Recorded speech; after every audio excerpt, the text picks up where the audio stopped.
नमस्कार, स्वागत है आपका हमारे चैनल पर। जहां एक तरफ वेस्ट बंगाल में ममता बनर्जी सरकार की ईडी और सीबीआई ने बढ़ाई हैं मुश्किलें, तो वहीं दूसरी तरफ नेता प्रतिपक्ष शुभेंदु अधिकारी ने ममता बनर्जी सरकार के ऊपर साधा है निशाना। और शुभेंदु अधिकारी की तरफ से मीडिया से बात करते हुए कहा गया है कि अगले 6 महीनों में भी ये सरकार टिकने वाली नहीं है, यानी कि अगले 6 महीनों में वेस्ट बंगाल में गिर जाएगी टीएमसी की सरकार। ये बड़ा दावा किया गया है शुभेंदु अधिकारी की तरफ से। और इसी के साथ उन्होंने कहा है कि वेस्ट बंगाल में ईडी और सीबीआई कर रही है बेहद अच्छा काम और इसी के चलते गिरेगी ममता बनर्जी की सरकार। आपको बता दें कि अगर आज ईडी और सीबीआई का नाम लिया गया है, भारतीय जनता पार्टी के बड़े नेता हैं शुभेंदु अधिकारी और विधानसभा में नेता प्रतिपक्ष की भूमिका में भी हैं। पहले वो ममता बनर्जी के साथ थे और जिस तरीके से वेस्ट बंगाल में विधानसभा के चुनाव हुए, उसके बाद वो बीजेपी में नेता हैं और नेता प्रतिपक्ष हैं। और जिस तरीके से बड़ा निशाना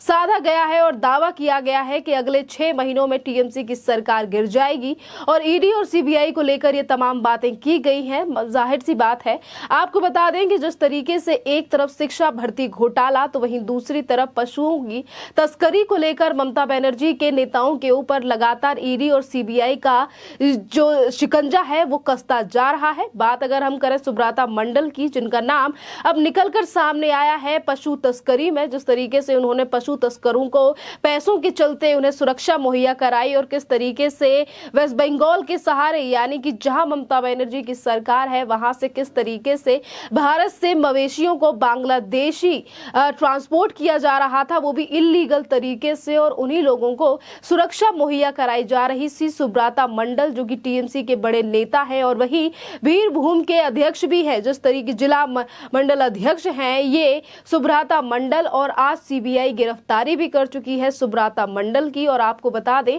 कि जहां एक तरफ टीएमसी के दोनों नेताओं, यानी कि अगर हम शिक्षा भर्ती घोटाले की बात करें तो शिक्षा भर्ती घोटाले में पार्थ चटर्जी की गिरफ्तारी हो चुकी है, तो वहीं दूसरी तरफ ये जो पशु तस्करी का मामला है इसमें भी टीएमसी के नेता सुब्रता मंडल, जिनकी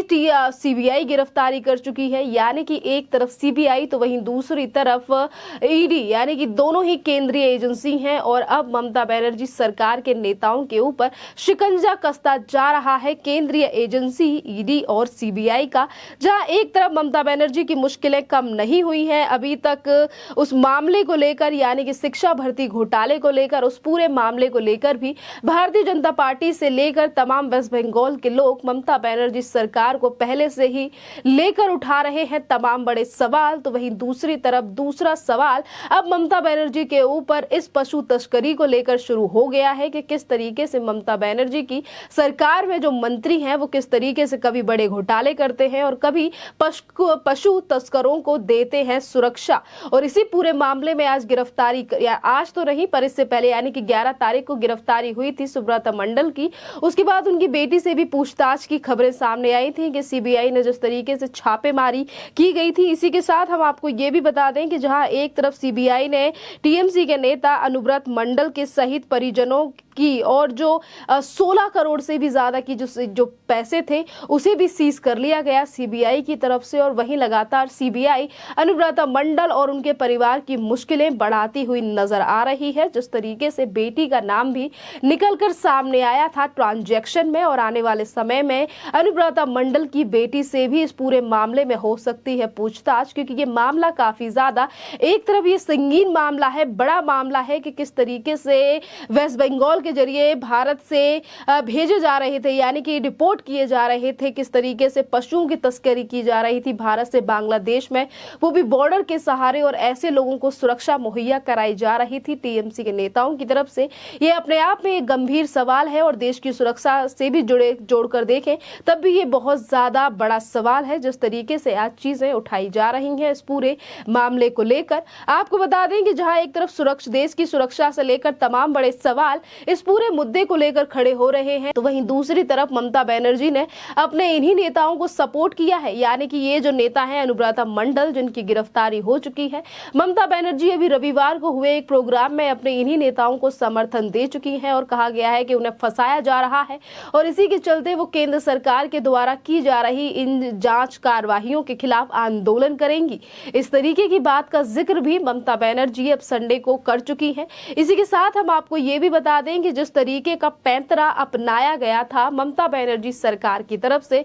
खुद ममता बनर्जी वेस्ट बंगाल की मुख्यमंत्री है और जिस तरीके से उन्होंने पार्थ चटर्जी को अपने मंत्रिमंडल से निकाल दिया था, उसके बाद अनुब्रता मंडल को लेकर भी टीएमसी के कुछ नेताओं का यही सोचना था कि इसी तरीके का एक्शन ममता बनर्जी के द्वारा अपनाया जाएगा अनुब्रता मंडल के केस में। पर ममता बनर्जी यहाँ पर ना ही तो उन्होंने केंद्र एजेंसियों को लेकर ये कहा कि नहीं काम सही हो रहा है या फिर ये पशु तस्करी गलत है, इस तरीके से नहीं करना चाहिए, बल्कि उल्टा उन्होंने अपने नेता को समर्थन दिया और वहीं केंद्रीय एजेंसियों के खिलाफ और केंद्र सरकार के खिलाफ आंदोलन करने की बात ममता बनर्जी की तरफ से की गई और उसी को लेकर भारतीय जनता पार्टी की तरफ से भी उस समय पर सवाल उठाया गया था कि किस तरीके से ममता बनर्जी ने समर्थन किया है। और वहीं दूसरी तरफ पहले से ही बीजेपी की तरफ से ये मांग की जा रही थी कि इस पूरे मुद्दे पर ममता बनर्जी को कोई ना कोई बात करनी चाहिए, क्योंकि जिस तरीके से ये घोटाला भ्रष्टाचार निकलकर सामने आया कि किस तरीके से पशु तस्करों को